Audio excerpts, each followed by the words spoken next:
ಸಂದರ್ಭದಲ್ಲಿ ಇರಿಸಿ ಕಾರ್ಯಕ್ರಮದ ಪಾವನ ಸನ್ನಿಧಾನವನ್ನು ವಹಿಸಿಕೊಂಡು ನಿಮ್ಮೆಲ್ಲರಿಗೂ ದರ್ಶನ ಆಶೀರ್ವಾದ ಮಾರ್ಗದರ್ಶನವನ್ನು ನೀಡುತ್ತಿರುವಂತಹ ಎನ್ನ ಮಾರ್ಗದರ್ಶಕ ಗುರುಗಳಾಗಿರ್ತಕ್ಕಂಥ ಘಟಪ್ರಭಾ ಕೆಂಪಯ್ಯನ ಮಠದ ಪರಮ ಪೂಜ್ಯರಾಗಿರುವ ಮಲ್ಲಿಕಾರ್ಜುನಪ್ಪಂಗಳವರ ಶ್ರೀಚರಣಕ್ಕೆ ಶಿರವಾಗಿ ನಮಸ್ಕರಿಸಿ, ಆತ್ಮೀಯ ಪರಮ ಪೂಜ್ಯರು, ಖ್ಯಾತ ಪ್ರವಚನಕಾರರು, ಅಸ್ಖಲಿತ ಮಾತುಗಾರರು ಆಗಿರುವ ಬೋಳೋಟಗಿಯ ಶಿವಕುಮಾರ ದೇವರಲ್ಲಿ ಶರಣಾರ್ಥಿಗಳನ್ನು ಸಮರ್ಪಣೆ ಮಾಡಿ, ಶ್ರೀಮಠದ ಒಡೆಯರಾಗಿ ಎಲ್ಲ ಕಾರ್ಯಕ್ರಮದ ಕೇಂದ್ರ ಬಿಂದುವಾಗಿ ನಿಮ್ಮೆಲ್ಲರಿಗೂ ಅತ್ಯಂತ ಪ್ರೀತಿಯ ಗುರುಗಳಾಗಿರ್ತಕ್ಕಂಥ ನಾವೆಲ್ಲರೂ ಶಿವಮೂರ್ತಿ ಅಪ್ಪಗಳಂತಲೇ ಅವರನ್ನು ಕರೆಯೋದು ಅಂತ ಪರಮ ಪೂಜ್ಯರಲ್ಲಿ ನಿಮ್ಮೆಲ್ಲರ ಪರವಾಗಿ ನಾನು ಭಕ್ತಿಯಿಂದ ಶಿರವಾಗಿ ನಮಸ್ಕಾರಗಳನ್ನು ಸಮರ್ಪಣೆ ಮಾಡಿ, ಇನ್ನು ನಮ್ಮ ಇಬ್ರು ದೇವರುಗಳು ಬಹಳ ಚೆನ್ನಾಗಿ ಈ ಕಾರ್ಯಕ್ರಮದಲ್ಲಿ ತಮ್ಮನ್ನು ತಾವು ತೊಡಗಿಸಿಕೊಂಡು ಕಾರ್ಯಕ್ರಮದ ಔಚಿತ್ಯಕ್ಕೆ ಬಹಳಷ್ಟು ಮೆರಗನ್ನು ತಂದಿದ್ದಾರೆ. ಅವರಿಗೂ ಕೂಡ ಶರಣಾರ್ಥಿಗಳನ್ನು ಸಮರ್ಪಣೆ ಮಾಡ್ತಾ, ನಮ್ಮವರೇ ಆಗಿರ್ತಕ್ಕಂಥ ಇವತ್ತಿನ ಕರ್ನಾಟಕ ಸರ್ಕಾರ ಮಹಿಳಾ ಸಚಿವರಾಗಿ, ನಮ್ಮ ಅತ್ಯಂತ ಪ್ರೀತಿಯ ಅಕ್ಕನಾಗಿ, ನಮಗೆ ಮುತ್ಸದ್ದಿ ರಾಜಕಾರಣಿಯಾಗಿ ಕಂಡು ಬರ್ತಿರ್ತಕ್ಕಂಥ ಶ್ರೀಮತಿ ಲಕ್ಷ್ಮೀ ಆರ್ ಹೆಬ್ಬಾಳ್ಕರ್ ಅವರಲ್ಲಿ ಶರಣಾರ್ಥಿಗಳನ್ನು ಸಮರ್ಪಣೆ ಮಾಡಿ, ಅದರ ಜೊತೆಗೆ ಚಂದ್ರಾಜಣ್ಣವರು ಬಂದಿದ್ದಾರೆ, ಅವರಿಗೂ ಕೂಡ ಶರಣಾರ್ಥಿಗಳನ್ನು ಹೇಳಿ, ಇನ್ನು ಈ ಕಾರ್ಯಕ್ರಮವನ್ನು ಅಚ್ಚುಕಟ್ಟಾಗಿ ಆಯೋಜನೆ ಮಾಡಿರ್ತಕ್ಕಂಥ ಎಲ್ಲ ಯುವಕ ಮಿತ್ರರೇ ಹಾಗೂ ದಾಸೋಹದ ವ್ಯವಸ್ಥೆಯನ್ನು ಅತ್ಯಂತ ಅಚ್ಚುಕಟ್ಟಾಗಿ ನಡೆಸ್ಕೊಂಡು ಹೋಗ್ತಿರ್ತಕ್ಕಂಥ ಎಲ್ಲ ಕೆಲಸಗಾರರೇ ಹಾಗೂ ಈ ಊರಿನ ಹಿರಿಯರೇ, ತಾಯಂದರೇ, ತಮ್ಮೆಲ್ಲರಲ್ಲಿ ಶಿವಶರಣಾರ್ಥಿ. ನೀವೆಲ್ಲ ತಣ್ಣಗ ಕುಂತಿರಿ, ತಲೆ ತುಂಬ ಹೊತ್ಕೊಂಡು, ನಿಮಗೆ ತಂಪು ಹತ್ತುವಲ್ರಿ. ಇಲ್ಲಿ ಮ್ಯಾಗ ಕುಂತವ್ರಿಗೆ ಈ ಕಡೆಯಿಂದ ಎತ್ತಾಗಿಂದ ಬರಾಕತ್ತ ಗಾಳಿ ಬರಾಕತ್ತ, ಕೈಕಾಲೆಲ್ಲ ಹಿಂಗ ಭಾಳ ದೂರಿಂದ ಬಂದಿದ್ದು ಬೇರೆ, ಈ ವಾತಾವರಣಕ್ಕೆ ಹೊಂದ್ಕೊಳ್ಳೋದು ಬೇರೆ, ಕೈಯಾಗ ಬಂದ ತಕ್ಷಣ ಮೈಕ್ ಕೊಟ್ಟಿದ್ದು ಬೇರೆ. ನಾನು ಹೆಂಗೆ ವಿಚಾರ ಮಾಡಿದ್ದೆ ಅಂದ್ರೆ, ನಾನೇನು ಇಲ್ಲೇ ಮಗ್ಲ ಬೆಳಗಾವಿ ಕಾರಂಜಿ ಮಠದವ, ಈಗೇನೋ ಭಾಳ ದೂರಿಂದ ಬಂದು ನಿಮ್ಮ ಕಾರ್ಯಕ್ರಮಕ್ಕೆ ಆ ಮಾತು ಬೇರೆ. ಏನು ಪ್ರತಿ ವರ್ಷ ಬರ್ತಿರ್ತೀನಿ, ನಮ್ಮ ಲಕ್ಷ್ಮೀ ಅಕ್ಕಾರ್ ಬಂದಾರ ಮತ್ತು ನಮ್ಮ ಚಂದ್ರಾಜಣ್ಣರು ಬಂದಾರ, ಅವ್ರದ್ದೆಲ್ಲ ಭಾಷಣ ಆದ್ಮೇಲೆ ಕೊನೆಗೆ ಟೈಮ್ ಸಿಕ್ಕರು ಒಂದು 2 ನಿಮಿಷ ಕೊಡ್ತಾರೆ, ಇಲ್ಲಿಕಾಂಗ್ ಶಿವಾಯನ ಮಂತ್ರ ಆತಂತ ನಾ ಗಪ್ ಕುಂತಿದ್ದೆ. ನಿಮ್ಮ ಭಾಷೆದಾಗ ಹೇಳ್ಬೇಕಂದ್ರೆ ಏನು ಒಳ್ಳೊಳ್ಳೆ ದೇವ್ರು ಉಳ್ಳಾಡುವಾಗ ಗುಳ್ಳವು ಪಲ್ಲಕ್ಕಿ ಬೆಡಿದ್ಲಂತ ನನಗೆ ಹಾಕ್ಬೇಕು ಮೈಕಿಂಗ್ ಸುದ್ದಿ ಅಂತ ಗಪ್ಪ ಕುಂತಾವ ನಾವು. ಇದ್ರ ಮಧ್ಯದೊಳಗೆ ತಂದು ನೀನೇ ಒಂದಿಟ್ಟು ಮಾತಾಡಂತ ನನಗೆ ಶಿವಮೂರ್ತಿ ಅಪ್ಪಗಳು ಅವಕಾಶವನ್ನು ಕೊಟ್ಟರು. ಏನು ಭಾಳ ಏನು ಮಾತಾಡಂಗಿಲ್ಲ, ಅಡಿಗೆ ಆಗೈತಿಲ್ಲ ಅಂತ ಗೊತ್ತಾಗೋತನ ಮಾತಾಡ್ತೀನಿ, 1-2 ತಾಸು ಆದ್ರೆ ಆಗ್ಬೋದು ಅಷ್ಟೆ. ಅಕ್ಕಾರನ್ನ ಕತ್ತಾರನ್ನ ನೀನು ನಾ ಕಾರ್ಯಕ್ರಮ ಅದ್ಭುತವಾಗಿರ್ತಕ್ಕಂಥ ನೋಡ್ರಿ. ನಾನು ಈ ಪರಾಂಗಣವನ್ನು ನೋಡಿದ ಮೇಲೆ ಅನಿಸಿದ್ ಒಂದೇ, ನಮ್ಮ ಅರಳಿಕಟ್ಟಿಯ ಭಕ್ತರ ಭಕ್ತಿ ಎಷ್ಟು ದೊಡ್ಡದು ಅಂದ್ರೆ, ಅಜ್ಜಿಯವರ ನಾನು ನೋಡಾಕತ್ತೀನಿ, ಈ ಊರಿಗೆ ಬರಾಕತ್ತಿ ಆಗ್ಲೇ 5-6 ವರ್ಷ ಆಯ್ತು. ಒಂದೇ ಸತ ಬಂದಾಗ ಏನು ಒಂದು ಸಭ್ಯತೆ, ಒಂದು ಭಕ್ತಿ, ಒಂದು ಶ್ರದ್ಧೆ ಏನು ನಿಮ್ಮಲ್ಲಿ ನಾನು ನೋಡಿದ್ದೇನೋ, 6 ವರ್ಷಗಳ ನಂತರನೂ ಕೂಡ ಅದೇ ಭಕ್ತಿ ಶ್ರದ್ಧೆ ನಿಮ್ಮೊಳಗೆ ಒಂದಿನಿತು ಕಡಿಮೆ ಆಗ್ಲಾರ್ದಂತ ಊರು ಅದು ಅರಳಿಕಟ್ಟಿಯ ಗ್ರಾಮ ಅಂದ್ರೆ ತಪ್ಪಾಗ್ಲಿಕ್ಕಿಲ್ಲ. ನಾನು ಇದನ್ನ ಹಿಂಗೆ ಹೇಳ್ಬೋದಲ್ಲ, ಬಂಗಾರ ರೇಟ್ ಎಷ್ಟಾಗೈತ್ರಿ ಈಗ? ಅವ್ವಾರನ್ನಾಕತ್ತಾರ 1.30 ದಾಟೈತ್ರಿ. ಏನ್ ಬಂಗಾರ ರೇಟು ಒಮ್ಮೆ ಹೆಚ್ಚಾಕತಿ, ಒಮ್ಮೆ ಕಡಿಮೆ ಆಕತಿ. ಬೆಳ್ಳಿ ರೇಟ್ ಎಷ್ಟಾಗೈತಿ ಗೊತ್ತೈತೇನ್ರಿ? 2 ದಾಟೈತಿ ಕ್ವಿಂಟಲ್, ಏನು ಕೆಜಿಗೆ 2 ಲಕ್ಷ ದಾಟೆ. ಏನು ಬೆಳ್ಳಿ ರೇಟ್ ಹೆಚ್ಚಾಕತಿ, ಕಡಿಮೆ ಆಕತಿ. ಬೆಳೆದಿರ್ತಕ್ಕಂಥ ಬೆಳೆಗಳ ರೇಟ್ ಒಮ್ಮೊಮ್ಮೆ ಹೆಚ್ಚಾಕತಿ, ಒಮ್ಮೊಮ್ಮೆ ಕಡಿಮೆ ಆಕತಿ. ಆದ್ರ ನಮ್ಮ ಅರಳಿಕಟ್ಟಿ ಭಕ್ತರ ಭಕ್ತಿ ಎಂದೆಂದೂ ಕಡಿಮೆ ಆಗಂಗಿಲ್ಲ, ಅದು ನಿರಂತರವಾಗಿ ಬೆಳಕೊಂತನ ಹೊಂಟೈತೆ ಅನ್ನೋದಕ್ಕೆ ಇದು ಈ ಕಾರ್ಯಕ್ರಮ ಒಂದು ನಿಶ್ಚಳ ನಿದರ್ಶನ ಅಂತ ನಾನು ಭಾವಿಸ್ಕೊಂಡಿದ್ದೇನೆ. ಅಷ್ಟು ಅದ್ಭುತವಾಗಿ ಇಲ್ಲಿ ಕುಂತೀರಿ. ಈ ಚಳಿಯನ್ನ ನೀವು ಹೋಗ್ಲ್ರಿ, ಪಾಪ ಇವು ಸಣ್ಣ ಸಣ್ಣ ಅದಾವ, ಇವಕ್ಕೆ ನಿತ್ಯದು ಬಂದಿರಕ್ಕಿಲ್ಲ ಅಂತೇನೆ. ಎಷ್ಟು ಚಂದ ಕುಂತಾರ ನೋಡ್ರಿ ಅವರು. ಬಹುಶಃ ನಾವೇನಾರ ಗದ್ಲ ಮಾಡ್ಬೋದು, ಒಟ್ಟ ಗದ್ಲ ಮಾಡಕತ್ತಿಲ್ಲ. ಬಹುಶಃ ಬೆಳೆವ ಸಿರಿ ಮೊಳಕೆಯಲ್ಲಿ ಕಾಣು ಅಂತ ನಾವೇನು ಭಾವಿಸ್ಕೊಂತೀವಲ್ಲ, ಇಂದಿನ ಮಕ್ಕಳೇ ನಾಳಿನ ನಾಡ ಪ್ರಜೆಗಳು ಅಂತ ನಾವೇನು ಭಾವಿಸ್ಕೊಂತೀವಲ್ಲ, ನಮ್ಮ ಅರಳಿಯ ಕಟ್ಟಿಯ ಗ್ರಾಮದ ಮುಂದಿನ ಭವಿಷ್ಯ ಎಷ್ಟು ಗಟ್ಟಿಯಾಗೈತಿ ಅನ್ನೋದು ನಮಗೆ ಗೊತ್ತಾಗ್ಬೇಕಾಗಿತ್ತಂದ್ರೆ ಈ ಮಕ್ಕಳನ್ನು ನೋಡಿಬಿಟ್ರೆ ಸಾಕು. ಬಹಳಷ್ಟು ಖುಷಿ ಅನ್ಸುತ್ತೆ, ಹೆಮ್ಮೆ ಅನ್ಸುತ್ತೆ. ನಮ್ಮ ಊರಿನ ಹಿರಿಮೆ ಗರಿಮೆಗಳು ಮುಂದೆ ಸಾಕ್ತವೆ, ಅದು ಅತ್ಯಂತ ಯೋಗ್ಯವಾಗಿ ಸಾಕ್ತವೆ ಅಂತ ಅನ್ಸುತ್ತೆ. ಅಷ್ಟು ಚೆನ್ನಾಗಿ ಬಂದು ಕುಂತಾವ. ನೀವೆಲ್ಲರೂ ಬಂದು ಕುಂತಿದ್ದನ್ನು ನೋಡಿ ನನಗೆ ಹಿಂಗ ಅನ್ಸಾಕತ್ತದ, ಅಜ್ಜವ್ರ ಅದು ಮಳಿನ ಬರ್ಲಿ ಚಳಿನ ಇರ್ಲಿ, ಕೊಡೆಗೊಮ್ಮೆ ಬೆಂಕಿ ಮಳಿ ಬಂದ್ರು ಸಹಿತ ನಾವು ಮಾತ್ರ ಈ ಕಾರ್ಯಕ್ರಮವನ್ನು ನೋಡಿ ಅಜ್ಜನ ಕೃಪೆಗೆ ಪಾತ್ರ ಆಗ್ಲಾರ್ದ ಹೋಗಂಗಿಲ್ಲ. ನಾವೆಲ್ಲ ಅಜ್ಜನ ಭಕ್ತರಾಗಿ ಗಟ್ಟಿಯಾಗಿ ಕುಂತೀವಿ ಅಂತ ನೀವೆಲ್ಲ ಹೇಳಾಕತ್ತೀರಿ. ನಿಮ್ಮ ಭಕ್ತಿ ಶಕ್ತಿಯ ಒಂದು ದ್ಯೋತಕವಾಗಿ ಈ ಕಾರ್ಯಕ್ರಮ ಅಚ್ಚುಕಟ್ಟಾಗಿ ನಡೆದಿದೆ ಅನ್ನುವಂಥದ್ದು. ಈ ಕಾರ್ಯಕ್ರಮದ ಘನತೆ ಗೌರವವನ್ನ ಹೆಚ್ಚಿರ್ತಕ್ಕಂಥವ್ರು ನಮ್ಮ ಘಟಪ್ರಭಾದ ಅಜ್ಜವರು. ಇವತ್ತಿನ ಮುಂಡರಗಿಯ ಜಗದ್ಗುರು ಮಹಾಸನ್ನಿಧಿಯವರ ಶಿಷ್ಯ ಶ್ರೇಷ್ಠರಾಗಿ ಆ ಮಠದ ಉತ್ತರಾಧಿಕಾರಿಗಳಾಗಿ ಈ ಕಾರ್ಯಕ್ರಮಕ್ಕೆ ಬಂದು ಕುಂತಿರೋದು ನಿಜವಾಗ್ಲೂ ನನ್ನಂತ ನೂರಾರು ಜನ ಯುವಕ ಮಹಾಸ್ವಾಮೀಜಿಯವರಿಗೆ ಒಂದು ಮಾರ್ಗದರ್ಶನ. ತಾಯಿಯ ಸ್ವರೂಪದ ಪರಮ ಪೂಜ್ಯರು ನಮಗ ಅಣ್ಣ ಅರಿವು ಆಶ್ರಯಗಳನ್ನ ಇತ್ತು ನಮ್ಮನ್ನ ಪಡೆಯುವುದಷ್ಟೇ ಅಲ್ಲದೆ ನಿಮ್ಮಂತ ಸಾವಿರಾರು ಜನ ಭಕ್ತರಿಗೆ ಒಂದು ಸರಿಯಾದ ಮಾರ್ಗದರ್ಶನವನ್ನ ನೀಡೋ ಸಲುವಾಗಿ ಇವತ್ತಿನ ಕಾರ್ಯಕ್ರಮದ ಪಾವನ ಸನ್ನಿಧಾನವನ್ನು ವಹಿಸಿಕೊಂಡಿದ್ದಾರೆ. ನಿಜವಾಗ್ಲೂ ಅವ್ರ ಮುಂದ್ಗಡೆಗೆ ನಿಂತ್ಕೊಂಡು ಮಾತಾಡುವಾಗ ನನಗನ್ನಿಸ್ತಿರ್ತದ ಹೆಡ್ ಮಾಸ್ಟರ್ಗೆ ಸಣ್ಣ ಮಕ್ಕಳು ಪಾಠ ಒಪ್ಸುವಂತ ರೀತಿ ಇರ್ತದೆ. ಗೊತ್ತೈತೇನ್ರಿ ನಿಮ್ಗೆ?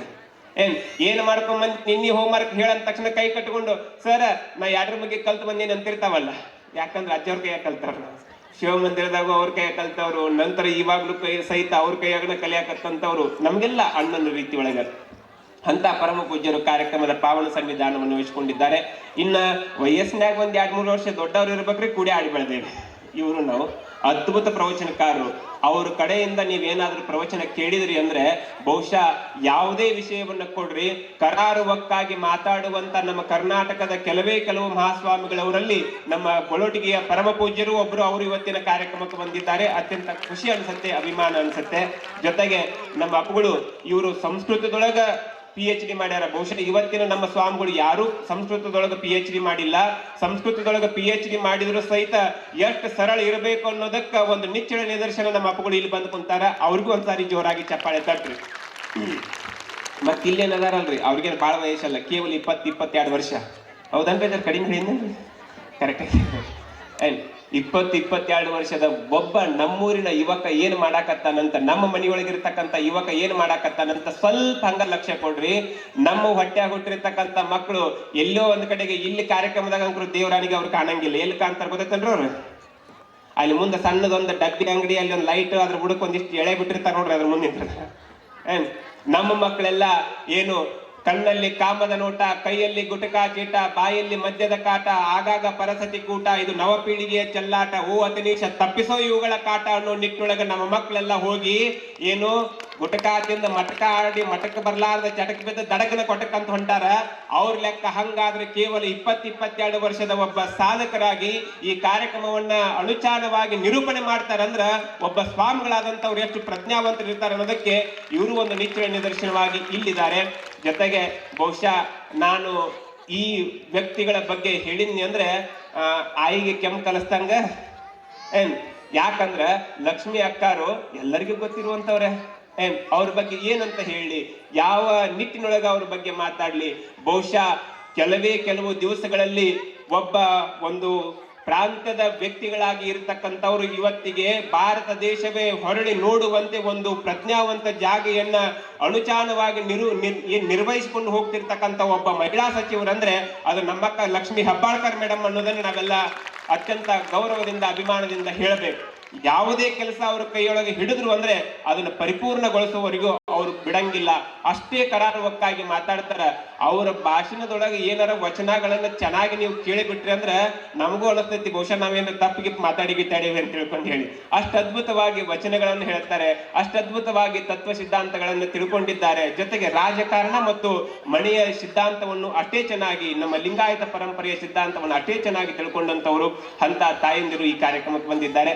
ಮತ್ತಿನ್ನ ಅವರ ಶ್ರೇಷ್ಠ ತಮ್ಮರಾಗಿರ್ತಕ್ಕಂಥ ನಮ್ಮ ಚೆನ್ನಣ್ಣ ಅಂತಾನೆ ನಾವು ಕರಿತೀವಿ ಅವ್ರನ್ನ. ಅವರು ಕೂಡ ಅತ್ಯಂತ ಪ್ರಜ್ಞಾವಂತರು.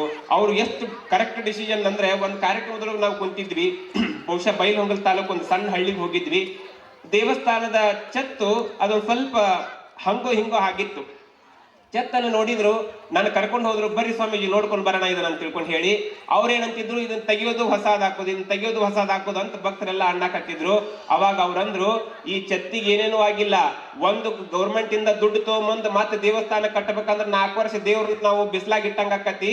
ಈ ಛತ್ತಿಗೆ ಏನಾಗಂಗಿಲ್ಲ, ಕೆಳಗಡೆಗೆ ಚಂದಾಗ ಅದನ್ನೆಲ್ಲ ಕ್ಲೀನ್ ಮಾಡಿ ಪಾಲಿಶ್ ಮಾಡಿ ಪೇಂಟ್ ಹಚ್ಚನ, ಮೇಲ್ಗಡೆಗೆ ತಗಡ ಹಾಕೋಣ, ಇನ್ನು 20 ವರ್ಷ ಈ ಬಿಲ್ಡಿಂಗ್ ಬರ್ತೈತೆ ಅಂತ ನೋಡಿದ ತಕ್ಷಣ ಹೇಳುವಷ್ಟು ಕರಾರು ಖಂಡಿತವಾಗಿ ಮಾತಾಡುವಷ್ಟು ಅತ್ಯಂತ ಪ್ರಜ್ಞಾವಂತಿಕೆಯ ವ್ಯಕ್ತಿಗಳು ನಮ್ಮ ಚೆನ್ನಣ್ಣವರು. ಅವರು ಕೂಡ ಬಂದಿದ್ದಾರೆ. ಜೊತೆಗೆ ಬಹಳಷ್ಟು ಜನ ಮಹನೀಯರು ಈ ಕಾರ್ಯಕ್ರಮದೊಳಗೆ ಬಂದು ಈ ಕಾರ್ಯಕ್ರಮದ ಔಚಿತ್ಯವನ್ನು ಹೆಚ್ಚಿದ್ದಾರೆ. ಅಂತ ಎಲ್ಲ ಮಹನೀಯರ ಕುರಿತಾಗಿ ನಾವೆಲ್ಲ ಅವರ ವಿಚಾರಗಳನ್ನು ನಾವೆಲ್ಲ ಈ ವೇದಿಕೆ ಮುಖೇನ ಕೇಳಲಿಕ್ಕಿದ್ದೇವೆ. ಇದೊಂದು ಅಪರೂಪದ ಕಾರ್ಯಕ್ರಮ. ಈ ಕಾರ್ಯಕ್ರಮ ಮುಗಿ ತನಕ ನೀವೆಲ್ಲ ಕುಂದಿರ್ತಿರೋದಲ್ರಿ? ಬೀಗರಾಗಿ ಬಂದಿರೋ ಬೀಜರಾಗಿ ಬಂದಿರೋ? ಬೀಗರಾಗಿ ಬಂದಿಲ್ಲ ಜರ, ಬೀಜರಾಗಿ ಬಂದಿಲ್ಲ. ನಾವು ಮಠದ ಭಕ್ತರಾಗಿ ಬಂದೇವಿ ಅಂತ ನೀವೆಲ್ಲ ಕುಂತಿದ್ದನ್ನು ನೋಡಿದ್ರೆ ನನಗೆ ಅನ್ಸಾಕತ್ತೈತಿ. ಈ ಬೀಗರು ಬೀಜರು ಅಂತ ಎದಕ್ಕಂತ ಗೊತ್ತೇನ್ರಿ? ಏನ್ ಬೀಗ್ರಂದ್ರ ಸುಮ್ನೆ ನೀವು ಹೋಗಿ ಹಣ್ಣು ಕಾಯಿ ಕೊಟ್ಟಿರ್ತೀರಿ, ಬಾ ಅಂತ ಆಮಂತ್ರಣ ಕೊಟ್ಟಿರ್ತೀರಿ, ಬಂದಿರ್ತಾರ, ನಡೆದಿರ್ತೈತಿ. ಆಮೇಲೆ ಸುಮ್ನೆ ಇದ್ದೂರನ್ನಾರಂತ ಹೋಗಿ ಒಂದಿಷ್ಟು ಆಯರ್ ಹಾಕಿ ಬಂದಿರ್ತೀರಿ, ಗೊತ್ತೈತೇನ್ರಿ? ಏನ್ ಅವ್ರ ಹೊಳಿ ನೀವು ಮದ್ವಿ ಮುಂಜಿ ಇದ್ದಾಗ ಬಂದಿರ್ತಾರ. ಬೀಜ್ರ ಅಂದ್ರೆ ಎಂತವ್ರು ಅಂದ್ರೆ ನನ್ನ ದೃಷ್ಟಿಯಾಗ 10 ರೂಪಾಯಿ ಆಯರ್ ಹಾಕಿ 20 ರೂಪಾಯಿ ಗೋಧಿ ಹುಗ್ಗಿ ಜಜ್ಜಿ ಹೋಗೋರು ಬೀಜ್ರು ನೋಡಿ. ಗೊತ್ತಾಗತ್ತ? ಬಹುಶಃ ನೀವು ಯಾರು ಅಂತವ್ರು ಬಂದಿಲ್ಲ. ಸುಮ್ಮನೆ ನಡೆದೈತಿ ಕಾರ್ಯಕ್ರಮ, ಹೋಗನ್ ತಡಿ ಏನೈತೆ ಅಂತ ಸುಮ್ಮನೆ ದೂರ ನಿಂತ್ಕೊಂಡು ನೋಡಿ, ಏನೋ ಒಂದಿಷ್ಟು ಪ್ರಸಾದ ಮಾಡಿ ಸುಮ್ಮನೆ ಎದ್ದು ಹೋಗೋರಲ್ಲ. ಇದು ನನ್ನ ದೇಶ, ನನ್ನ ಜನ, ನನ್ನ ಮಾನ ಪ್ರಾಣಗುಣ ತೀರಿಸುವೆನು ಇದರ ಋಣ ಈ ಒಂದೇ ಜನ್ಮದಿ ಅಂತ ಕವಿವಾಣಿ ಅಂತ ಏನ್ ಹೇಳ್ತದಲ್ಲ, ಅದೇ ರೀತಿ ಒಳಗ ಇದು ನಮ್ಮ ಮಠ, ನಾವು ಕೂಡಿ ನಡೆಸಬೇಕಾಗಿರ್ತಕ್ಕಂಥ ಮಠ, ನಾವು ಹೋಗಿ ಕೈ ಮುಟ್ಟಿ ಸೇವಾ ಮಾಡ್ಬೇಕಾಗಿರ್ತಕ್ಕಂಥ ಮಠ ಅನ್ನುವ ಅಭಿಮಾನವನ್ನ ಏನು ಹೊತ್ತು ತೊಂಬಂದಿರಲ್ಲ. ಇದು ನಿಜವಾದ ಭಕ್ತಿ ಅಂತ ನಾನು ಭಾವಿಸಿಕೊಂಡಿದ್ದೇನೆ. ಈ ಭಕ್ತಿ ಗಟ್ಟಿಗೊಳ್ಳೋದು ಯಾವಾಗಂದ್ರೆ ಕಾರ್ಯಕ್ರಮ ಪರಿಪೂರ್ಣವಾಗಿ ಮುಗಿಯುವವರೆಗೂ ನೀವು ಕುಂದ್ರೋದು. ಜೊತೆಗೆ ಇದಕ್ಕೆ ಹೊಣ್ಣ ಕಳಶ ಇಟ್ಟಂತೆ ಒಂದಿಷ್ಟು ನಮ್ಮ ಗವಾಯಿಗಳು ಸದಾನಂದ ಶಾಸ್ತ್ರಿಗಳು ಎಷ್ಟು ಸುಂದರವಾಗಿ ಉಳಿವಿಯ ಚನ್ನಬಸವನ ಕುರಿತಾಗಿ ಇಲ್ಲಿ ತಮಗೆ ಒಂದು ಜೀವನ ಚರಿತ್ರೆಯನ್ನು ಬಿತ್ತರಿಸಿದ್ದಾರೆ. ಉಳಿವಿಯ ಚನ್ನಬಸವಣ್ಣ ನಿಮಗೇನು ಗೊತ್ತಿಲ್ಲಾರದಂತ ವ್ಯಕ್ತಿ ಅಲ್ಲ.